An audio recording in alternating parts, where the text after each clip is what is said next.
commencé par le piano, vers l'âge de 5 ans, et j'ai voulu arrêter au bout de quelques années. Et mon père travaillait dans le déchet toxique, et il avait comme client un fabricant d'instruments à vent. Et un jour, il a ramené une trompette à la maison. Et tout le monde a soufflé dans cet instrument, personne n'a réussi à sortir un son.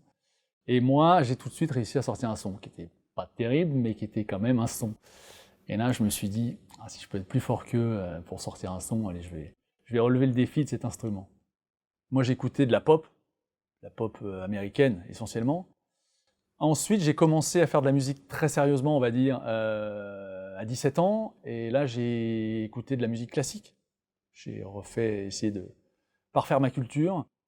Et j'ai commencé le jazz à 22 ans, donc encore un petit peu après, et j'ai écouté le jazz à partir de ce moment-là. Et on va dire que mes influences, finalement, c'est un mélange de tout ça.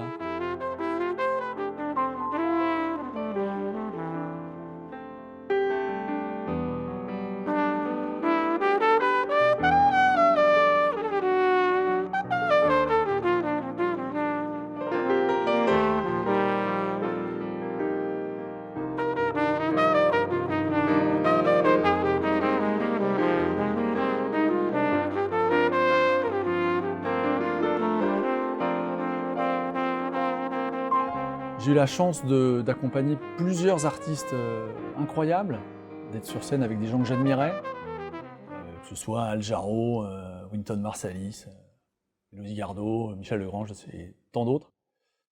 Mais je crois que ce qui est le plus marquant pour moi, c'est de me dire que je suis encore sur scène aujourd'hui à faire de la musique avec mes amis et que je prends toujours autant de plaisir. Et ça, pour moi, c'est l'élément le plus marquant.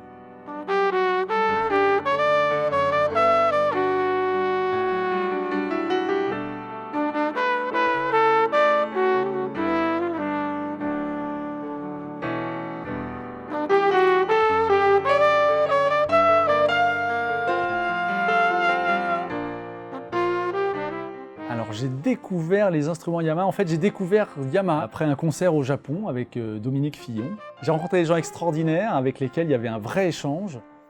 Et donc je me suis mis à jouer les instruments Yamaha qui m'ont beaucoup plu. Donc pour la trompette, par exemple, je joue une 83-35 RGS. Ça veut dire que c'est une trompette avec un pavillon en cuivre rose, bien qu'elle soit argentée par au-dessus. Et ça lui donne un son plus chaleureux qu'un instrument standard, on va dire. Ce sont des instruments faciles à jouer, ce sont des instruments inspirants. Je crois que c'est la première chose qu'on demande à un instrument, c'est quand on joue avec, on a envie de jouer et qu'on ait des idées.